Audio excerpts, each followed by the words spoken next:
그러므로 형제들아, 내 하나님의 모든 자비하심으로 너희를 권하노니 너희 몸을 하나님이 기뻐하시는 거룩한 산 제사로 드리라. 이는 너희가 드릴 영적 예배이니라. 너희는 이 세대를 본받지 말고 오직 마음을 새롭게 함으로 변화를 받아 하나님의 선하시고 기뻐하시고 온전하신 뜻이 무엇인지를 분별하도록 하라. 아멘. 제자리에 앉아주시기 바랍니다.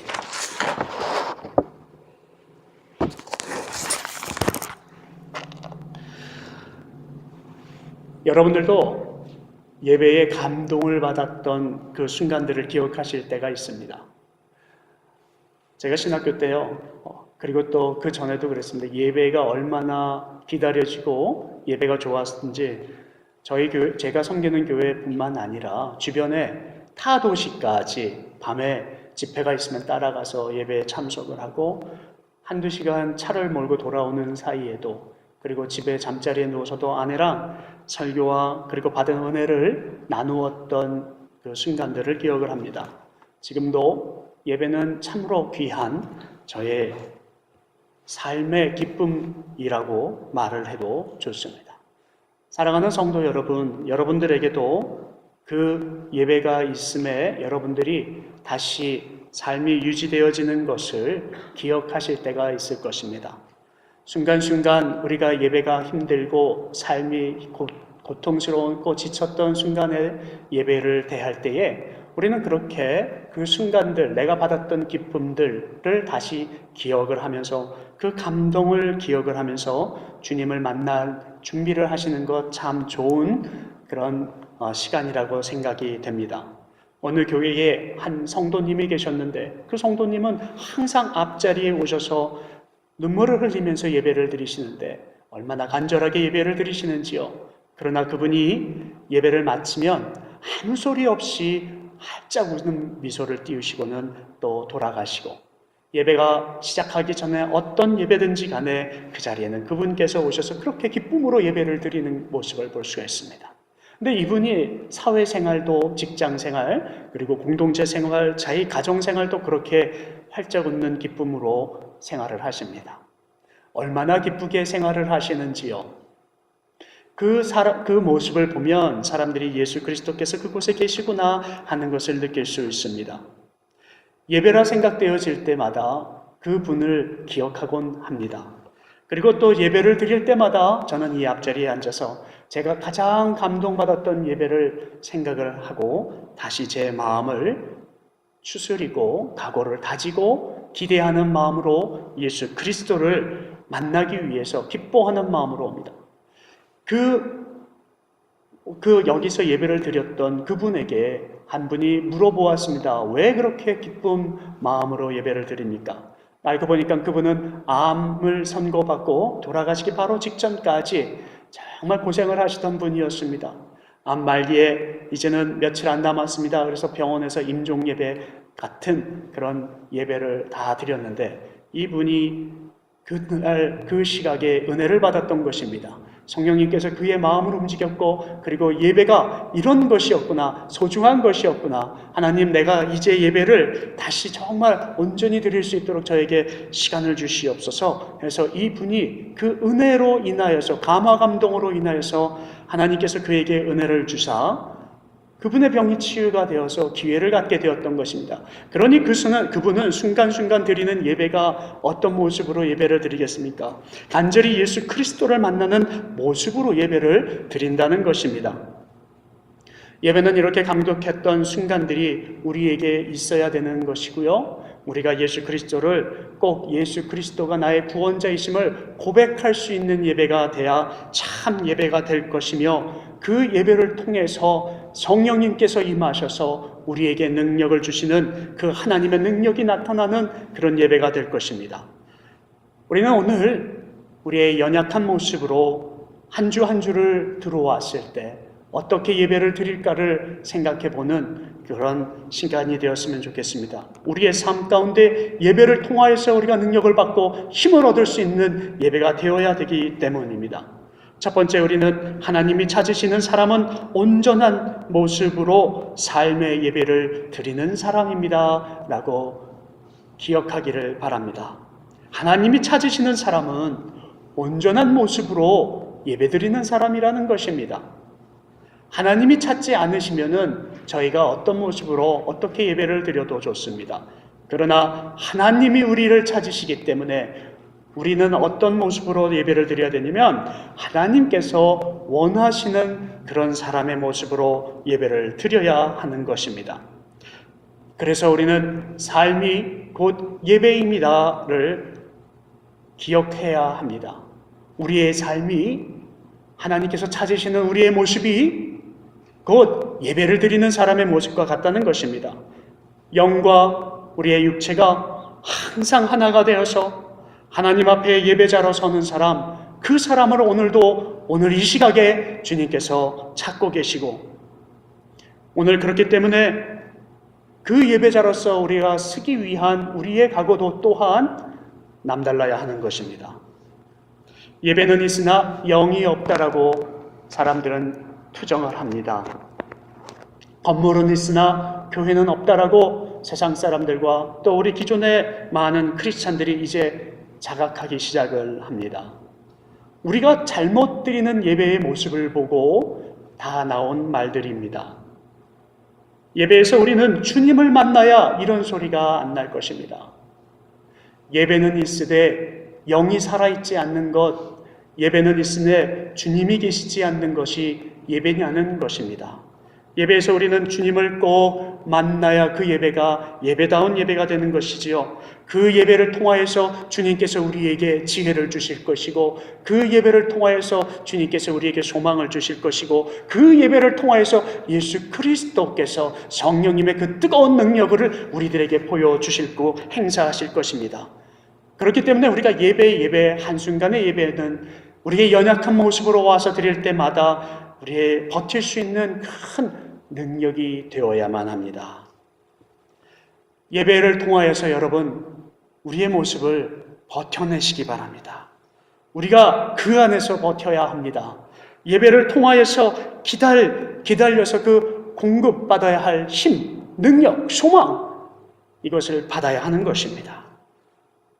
그런데 우리가 꼭 생각해야 되는 것은 그 예배 가운데 우리가 드리는 예배는 주님께서 기뻐하시는 예배가 될 수 있도록 우리가 준비하고 그리고 열고 내려놓고 나가서 드려야 합니다. 주님이 기뻐하시지 않는 예배, 내가 기뻐하는 예배를 드리기 위해서 와서 내가 원하는 모양으로 드리기 위해서 이곳을 그렇게 만들기 위해서 드리는 예배라면 그것은 주님께서 받지 않으신다는 것입니다. 가인은 자기가 드리는 모든 것이 자기가 원하는 대로 취하고 원하는 목적을 위해서 드렸기에 하나님께서 받지 아니하셨습니다. 하나님께서 오늘 우리의 만족을 위해서 드리는 예배라면 오늘 이 시간에도 주님께서는 만족하지 않으실 것이며, 나의 만족은 있으되 주님의 만족, 주님의 기쁨이 없기에 오늘 우리가 흡족한 만족이 아니라고 우리 스스로 생각하더라도 주님께서 흡족하시다 하면 그 예배는 흡족한 예배가 되는 것입니다. 그래서 예배의 가장 중요한 핵심은 무엇입니까? 하나님께서 우리를 인정해 주실 수 있는 예배가 되도록, 우리가 하나님께 기쁨이 되도록 드려가는 것입니다. 아까 우리가 찬양을 드렸습니다. 내가 원하는 것 한 가지, 뭐라고 그랬죠? 주님의 기쁨이 되는 것. 우리가 원하는 것까지도 주님의 기쁨이 되는 것, 이것이 예배입니다. 하나님의 생각과 우리의 생각이 하나로 일치될 때 이것이 주님이 원하시는 예배라고 하는 것입니다. 그럴 때 우리의 드릴 수 있는 모든 것이 주님께서 받아주실 것입니다. 내가 드리는 영혼도, 내가 드리는 시간도, 그리고 내가 드리는 모든 정말 단 1달러라도 하나님께서는 그것을 귀하게 받아주실 줄로 믿습니다. 두 번째, 우리가 예배를 통하여서 어떻게 우리의 연약한 모습을 이겨낼 수가 있습니까? 어떻게 버텨나갈 수 있습니까?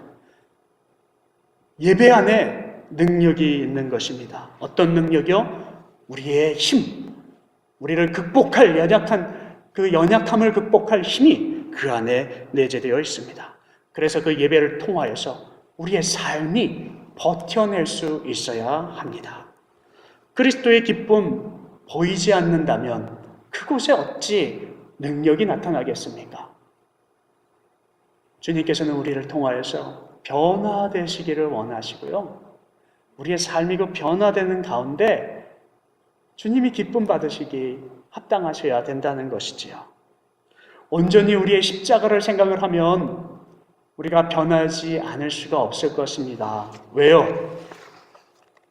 십자가는요, 능력이기 때문입니다. 오늘 우리가 와가지고요, 저 뒤에 있는 십자가를 보고도 그 능력을, 하나님의 그 능력을 체험하지 못하면은요, 저 십자가는 무엇에 쓸모가 있는 것입니까? 예수 그리스도께서 돌아가실 때 보여주신 그 사랑과 능력이 아무 소용이 없이 우리 안에 다가온다면 오늘 이 예배는 전혀 쓸모없는 예배입니다. 이스라엘 백성은 예수 그리스도께 번제를 드리고 소제를 드리고 그 제물을 날마다 드리고 자기들이 제사를 드림으로 예배에 참여하였습니다. 그랬으나 그들은 만나의 능력을 체험하지 못하였습니다. 그들은 불기둥의 능력을 체험하지 못하였습니다. 구름, 그늘을 체험하지 못하였습니다. 왜 하나님께서 만나를 주셨고, 왜 하나님께서 불기둥으로 우리를 인도하셨고, 왜 하나님께서 구름으로 우리의 그 힘듦을 가리셨을까를 체험하지 못하고 40년 동안 잊어버리고 가고 했던 것입니다. 미가서의 말씀에 6장 6절부터 8절까지 이런 말씀이 있습니다. 내가 무엇을 가지고 여호와 앞에 나아가며 높으신 하나님께 경배할까? 내가 번제로 1년 된 송아지를 가지고 그 앞에 나아갈까? 여호와께서 천천의 숫양이나 만만의 강물 같은 기름을 기뻐하실까? 내 허물을 위하여 내 마다들을, 내 영혼의 죄로 말미암아 내 몸의 열매를 드릴까? 사람아, 주께서 선한 것이 무엇임을 내게 보이셨나니 여호와께서 내게 구하는 것은 오직 정의를 행하며 인자를 사랑하며 겸손하게 내 하나님과 함께 행하는 것 아니냐. 미가는 일찍이 주님께서 주신 그 의미를 파악하고 부르짖었습니다. 여러분, 우리는 하나님께 드리는 이 예배가 다른 것을 드리는 것이 아니라 나의 정의와 그리고 겸손함으로 순종함으로 나가는 것입니다. 오늘 우리의 삶 가운데 수많은 화려한 예배가 준비되어지고 있고 그것을 드렸을 땐 예배를 드린 것 같으나 그것이 드려지지 않을 때 예배를 드려지지 않은 것 같은 우리들의 착각이 현재의 우리 한국교회의 문제라 하면 문제로 들어왔을지도 모릅니다. 이제는 기사를 읽어도 덤덤할 뿐입니다. 목회자의 떨어짐, 끝없는 교회의 추락, 그리고 더럽고 추악한 이 교계의 기사와 세상에서 우리를 개독교라 불려지는 그 이야기, 이제는 우리가 할 말이 없는 것이 이슬람을 그리고 공산권을 울부짖으며 기도하고 복음화하자고 할 수 있는 그런 처지가 아니라는 것입니다. 미가 선지자는 오늘 우리에게 그렇게 부르짖습니다. 우리가 오늘 여기 와서 예배드리는 것, 만만의 강물과 같은 기름이 넘쳐나는 그 풍요함을 드려도 주님께서 받으시냐는 것입니까? 천천의 양을 드려도 하나님께서 기뻐하시냐는 것입니다. 오늘 그러나 하나님께서 우리에게 말씀을 하시기를, 내가 원하는 것은 지금까지 내가 너에게 말하였던 공의, 정의, righteousness, 나의 의와 그리고 나의 사랑, 나의 순수함과 순결함, 고결함과 겸손함, 이 자세로 나아오라는 것입니다. 낮아짐으로 나아오라는 것입니다. 그 연약한 가운데 내가 능력을 주겠다는 것입니다. 그래서 하나님께서는 오늘 본문 말씀에 로마서 12장 2절에 말씀하셨던 대로 산제사로 드리라는 것입니다. 근데 여기에 키워드는 몸과, 1절의 키워드는 몸과 예배입니다. 이 몸과 예배는 정말로 영적으로 드리는, 하나님께 드리는 삶이라고 하는 것입니다. 그것이 산제사인데 하나님께서 오늘 요구하실 때, 그것을 들을 때 삶도 예배도 몸도 모두 하나가 일치되어서 하나님 앞에 드릴 때 분별할 줄 아는 영, 그 영을 드리는 영적 예배로 드려질 수 있도록 내가 축복하겠다라고 말씀하십니다. 여러분, 우리가 예배를 드렸는데요, 우리의 삶에 아무 변화가 없다면 세상은 우리를 매일매일 아마 가지고 놀 것입니다. 기사를 쓰는 사람도 목사님 한 사람 털면은 기사 나와요. 끝까지 털면 돼요. 어느 누구를 털어도 나와요. 라고 기자의 입에서 말할 정도입니다. 어느 교회든지 우리가 끝까지 물고 늘어지면 그 교회는요, 부서져요. 그 교회 안에 능력 없어요. 그 교회 안에 어떤 문제 있어요. 분명히 그렇게 얘기를 합니다. 그런데요, 우리가 예배로 회복하지 않으니까 그렇게 되지 않습니까? 우리가 예배의 존귀한 주님이 얼마나 고결하고 우리가 무서운지를 체험하지 않고 그 예수 그리스도의 이름 때문에 우리의 삶의 변화가 있지 아니하니까 세상 사람들이 우리를 그렇게 가지고 노는 것 아닐까 생각해 보았습니다. 우리가 연약하다고요? 무엇 때문에 연약한데요? 그곳에 능력이 나타나지 않으니 우리의 연약함이 드러날 수밖에 없는 것이 아닐까. 그 예배 안에 주님께서는 분명히 아까도 말씀드렸듯이 지혜와 능력과 의를 주시는데 그 의 하나만 가지고도 우리는 온전한 예배로 삶의 모습으로 세상 사람들에게 충분히 그리스도를 전파할 수 있습니다. 우리가 드려지는 예배가 주님만 계시다면 성공한 예배라고 할 수 있습니다. 주인공도 예수 그리스도이시요 우리의 나타내짐도 예수 그리스도이실 때 그 예배는 성공하였습니다. 여러분들의 예배는 어떤 예배입니까? 한 달에 드려지는 예배의 숫자 최소한 4개나 5개, 1년에 드려지는 예배가 최소한 52개, 그 52개뿐만 아니라 우리가 드려지는 예배는 엄청 많죠. 최소한 우리가 10년 동안 드려도 1000번은 드리는데 이사야서 29장 13절에 주께서 이르시되 이 백성이 입으로는 나를 가까이하며 입술로는 나를 공경하나 그들은 내 마음을 내게서 멀리 떠났고 그들의 마음이 내 마음에서 멀리 떠났고 그들이 나를 경외함은 사람의 계명으로 가르침을 받았을 뿐이라. 그것으로 대짓한다는 것입니다. 그거 끝이야. 하나님의 말씀의 말씀이지 내 삶하고는 적용이 안 돼라고 생각한다는 것입니다. 오늘 그렇게 하나님께 기쁨을 드리지는 못하는 예배가 된다면 오늘의 예배가 쓸모가 없지 않을까 생각해 봅니다. 14절에는 이사야서 29장 14절에는 기적과 능력은 내가 이미 보여줬는데 지혜와 총명이 없어서 그것을 깨닫지 못한다라고 말씀을 하십니다. 여러분, 지혜와 총명은 아까도 말씀을 드렸지만 예배를 통해서 온다고 하셨습니다. 예배에 나오는 힘이 거기에 있는 것인데 우리의 연약함을 이길 수 있는 능력이 지혜와 총명함이 거기에 나온다는 것입니다. 근데 이미 보여줬는데도 불구하고 그것을 체험하지 못한다는 것, 그건 안타까운 일입니다. 예배를 구성하는 요소 참으로 많이 있습니다. 여러 가지지요.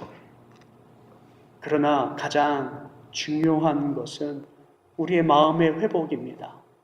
우리의 믿음의 회복입니다. 로마서 12장 1절에서 그래서 우리에게 그 영과 몸이 회복할 수 있도록 주님께서 드리는 영적 예배, 그것이 오직 기쁨 드리는 것이라고 다시 한번 사도 바울이 우리에게 고백을 합니다. 그 안에 능력이 있다는 것입니다. 세 번째로 우리가 생각해 보면 예배의 회복, 삶의 회복, 그것을 회복하지 못하면, 실패하면 세상이 우리를 원하는 대로 가는 겁니다. 세상을 본받는 크리스찬이 됩니다. 우리가 크리스찬의 모습으로 사는 이유는 뭐죠? 예수 그리스도를 본받는 건데요. 반대로 되는 거예요. 예배에 실패해버리면은 우리는 그리스도인의 모습이, 크리스찬의 모습이 세상을 본받게 된다는 것입니다. 제가 짓궂게 우리 딸에게 이런 장면을 가끔 합니다. 저도 대답하기 난처하거나 귀찮거나 아니면 쓸데없다라고 생각하면 그 질문을 되풀이합니다. 아빠, 거의 다 왔나요? 아이들 항상 운전하고 가면은 다 왔어요, 다 왔어요 자꾸 묻잖아요. 근데 너무 저도 지친 가운데 물어보고 저도 짓궂게 대답하기 싫으니까 다 왔어요? 똑같이 대답하면 두 번만 리피트 해주면은 우리 딸이 짜증을 냅니다. 아빠 장난 그만 치세요. 다 왔냐고요? 그래요, 다 왔냐고요? 제가 그러면은 그 아이가 알았어요, 안 물어볼게요. 그래요. 근데 어느 날 제가 묻고 싶은 것이 있어서 이제 차를 몰고 가다가 이제 반대로 제가 물었습니다. 야, 그 뒤에 물 좀 줄래? 그랬습니다. 너무 목이 말라가지고요. 딸이 똑같이 리피트합니다. 물 좀 줄래? 아니, 아빠한테 존댓말을 해야지. 아니, 아빠한테 존댓말을 해야지. 물 좀 줄래? 물 좀 줄래? 미안해, 서훈아. 여러분, 하나님께서 우리에게 내가 연약함을 이길 수 있는 능력, 예배를 통하여서 승리할 수 있는 능력을 줄 테니까 예배에 승리하여라 라고 물었습니다. 그러면 우리가 주님이 저에게 예배할 능력 주신다고 하였습니다. 믿습니다. 라고만 하고 리피트만 하고 그냥 행동은 변하지 않고 물음에 답하지 않고 명령에 가지 않고 우리의 행함이 없다면 그 주님의 마음이 어떠실까요? 하나님께서는 분명히 우리에게 예수 그리스도를 통하여서 성령님을 통하여서 그리고 하나님의 그 특별 계시를 통하여서 우리 삶 가운데 또 말씀 가운데 임하셔서 말씀을 하십니다. 근데 우리는 앵무새처럼 리피트만 해요. I believe it. 저는 주님을 믿습니다. 주님의 능력이 임하셨습니다. 예배는 성공하였습니다. 제가 승리할 겁니다. 연약한 거요? 아니요, 제가 승리할 거예요. 제가 겸손하지 못한 거 제가 내려놓겠습니다. 제가 오늘 지쳤어요. 제가 일어날게요. 그런데 한 번도 믿고 따르고 순종하지 않고 행하지 않는다면 야고보서 2장 26절에 이런 말씀이 있습니다. 행함이 없는 믿음, 그 믿음은 죽은 믿음이라 말씀을 하십니다. 예수님도 주여 주여 하는 자마다 하나님 나라에 모두 들어가는 것이 아니라고 말씀을 하셨어요. 세상에 많은 사람들도 주여 주여 할 수 있습니다. 그 주가 술주자인지 아니면 알라인지 아니면 살아계신 우리가 믿는 하나님 나의 구세주이신지 무엇으로 표현하시겠습니까? 행함을 가지고 구원을 얻을 수 있습니다라는 율법주의적 생각으로만 우리가 살아갈 수 있지 않기를 바랍니다. 믿으면 돼요라고만 말하지 않고요. 루터가 말한 오직 믿음으로 라고 하는 것은 우리의 행함이 따라가는 믿음을 얘기하고 있는 것입니다. 주님은 우리를 절대 율법주의적 사고로 키우지 않으실 것을 저는 믿습니다. 가인의 예배에 실패한 것은 율법주의적 개념으로 살았기 때문이고 예배를 올렸기 때문이었습니다. 그러나 하나님은 자기 원하는 대로 드리는 그 율법주의적 예배 받지 않으셨고요. 그들을 그렇게 예배드리는 이스라엘 백성의 많은 사람들을 바리새인이라 불렀습니다. 주님은 우리가 살아가는 상황 속에서도 게으른 부분도 있고 그리고 여러 가지 상황이 있어도 주님은 우리가 예배에서 빨리 회복하고 회개하고 일어나서 주님 곁으로 나오기를 지금도 바라고 계십니다.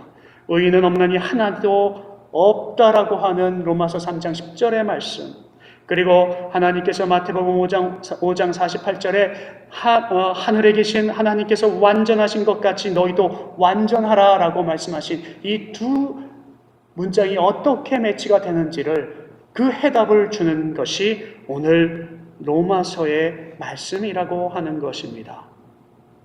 여러분의 몸을 하나님이 기뻐하시는 거룩한 산제사로 드리십시오. 여러분이 그것이 합당한 예배로 드리는 겁니다. 우리의 삶과 우리의 예배가 하나로 합쳐져서 정말 합당하게 드릴 산제사로 드릴 살아있는 예배로 드린다면, 죽어있는 예배가 아니라 살아있는 예배로 드린다면 합당한 겁니다 라는 것입니다. 오늘 하나님이 내 자신의 소유에서 벗어나라 하시고 말씀을 하실 때 저는 그런 생각했습니다. 어느 날 제가요 1970년대 초였습니다. 우리 할아버지를 따라서 제가 시골에서 잠시 살고 그래도 시골 생활을 했던 사람 중에 한 사람인데 서울로 올라오려면은 시간이 걸립니다. 근데 그 서울에 오는데 그 시간이 3시간 정도 걷고 1시간 버스 타고 오는데 어릴 때 할아버지를 따라서 새벽부터 걸었으니 좀 피곤해요. 그래서 버스를 타는데 꽉 그냥 사람들이 메웠습니다. 옛날 시골 버스 그렇잖아요. 수원역에서 내려야지 되는데 수원역 다 가지 않은 것 같은데 할아버지가 내리시는 것 같아요. 뒷모습을 보고 있는데. 그래서 저도 그 버스에서 그냥 사람 밀치고선 할아버지를 따라갔습니다. 그리고 내려서 보니까 그곳이 할아버지가 내린 곳이 수원역도 아니었고 그분이 할아버지가 아니에요. 비슷한 분이었어요. 어찌 그리 비슷하신지요. 야 이거 큰일 났구나 싶어서 막 뛰어가서 그래도 감사한 것이 제가 달리기를 좀 한다는 것이 버스를 세우고 다시 타서 할아버지는 코 골고 주무시고 계시고 저는 그 할아버지의 손을 붙들고 저는 가고 그때 아니었으면 제가 이 자리에 있지 않는 것이죠. 고아로 자라는 것입니다. 여러분 버스는 이미 탔습니다. 구원열차를 탔습니다. 그런데 우리가요 어디서 내리느냐 되게 중요합니다. 제가 그 이후로요 주일학교 때 구원열차 나는 올라타고서 그 찬양을 얼마나 간절하게 불렀는지 아십니까? 차표 필요 없어요. 주님이 차장 되시니. 여러분 우리의 마음도 고난도 어떠한 시간이 있어도 여기 근심 걱정 두려움이 없어도 그 찬양에서 부르는데요 그게 정말로 와닿다라는 것입니다. 오늘 우리가 내려야 할 곳은 이곳이 아니라요 하나님이 계신 하나님 나라 천국이라는 것입니다. 우리의 연약해도 우리는 그 예배를 통해서 나가기를 원합니다. 네 번째로 하나님께서 우리에게 말씀하시는 예배를 통해서 우리에게 주신 축복이 있는데 그것은 죄인임을 깨닫는 축복이라는 것입니다. 신앙생활하면서 많은 축복이 주어지지만 가장 중요한 것은 내가 죄인이라는 것을 깨닫게 해주시는 겁니다. 예배를 통하여서 내가 죄인임을 알 수 있습니다. 버티십시오. 예배를 통하여서 우리가 연약한 모습을 버텨야 내 연약함이 드러나고 합리적인 하나님의 방법으로 내 예배를 주님 앞에 드릴 수 있으므로 다시 부족하지만 일어나는 하나님의 의와 사랑과 겸손 그리고 뜻이 드러나게 될 것입니다. 사랑하는 성도 여러분, 그것이 바로 하나님의 능력입니다. 세상에 하나님께서 원하시는 것은 우리는 율법주의적 사고로 살아서 우리 그러면은 절대로 하나님 구원 못 얻겠네요. 우리는 연약하니까 또 쓰러질 텐데요. 아니요. 하나님께서 분명히 아시지요. 그래서 하나님은 분명히 그러실 것입니다. 내가 그 연약함을 알기에 너가 발버둥 치고 다시 주님 곁으로 내 곁으로 오는 그 모습을 보고 내가 구원을 줄 거야 라고 분명히 말씀하실 것 같습니다. 예배를 통해서 우리는 그렇게 소생해야 나가는 겁니다. 마지막으로 우리 날마다 믿음의 갱신을 하고 온전하신 하나님의 뜻을 분별할 수 있는 기회를 가져야 합니다. 로마서 12장 2절에 그렇게 말씀을 하십니다. 이 세대를 본받지 말고 오직 마음을 새롭게 함으로 변화를 받아 하나님의 선하시고 기뻐하시고 온전하신 뜻이 무엇인지를 분별하도록 하라. 우리의 삶이 항상 리뉴, 갱신되어 있지 아니하면 연장 유효기간 만료해가지고 끝이 나서 우리는 끝난 인생이라면 우리는 어떻게 살아야 할까요?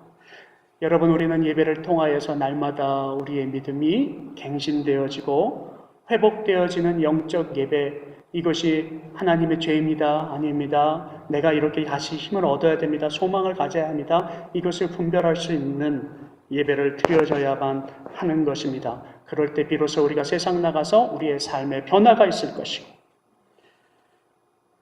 오늘 하나님 우리의 삶의 습관을 보고 계십니다. 고린도 전서 2장 14절에서 15절에 육에 속한 사람은 하나님의 성령의 일을 받지 아니하나니 저희는 미련하게 보이며 깨닫지도 못하나니 이런 일을 영적 예배라 영적으로라야만 분별할 수 있느니라. 신령한 자는 모든 것을 판단하나 자기는 아무것도 판단을 받지 아니하리라 말씀하셨습니다.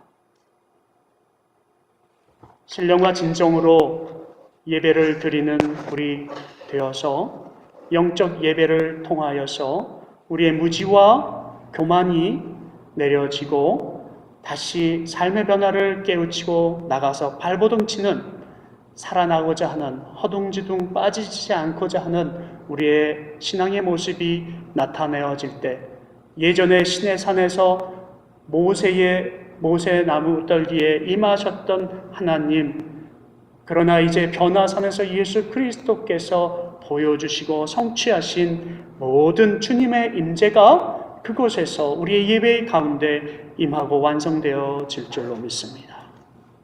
여러분들 한 주를 또다시 파송을 합니다. 성령의 도우심 받아 이 예배를 통하여 그리스도의 통로가 여러분들 삶 가운데 궁극적인 승리를 주실 것을 믿고, 오늘 이 예배에서 승리하실 때 나가셔서 여러분들이 서 계신 곳이 정말 예배드릴 곳이고, 여러분들이 찬양할 곳이 찬양하는 곳이고, 그리고 아무도 헌신하지 않는 곳에서 여러분들이 헌신하는 것이, 그것이 예배며, 그리고 아무도 증거하지 않는 그곳에 가서 예수 그리스도를 증거하는 것이 바로 여러분들의 삶의 예배인 것을 깨달으시면서 그 땅을 거룩한 땅으로 만드시는 선교사로 한 주간 이 세상에 파송합니다. 잠깐 우리 일어나서 기도하겠습니다.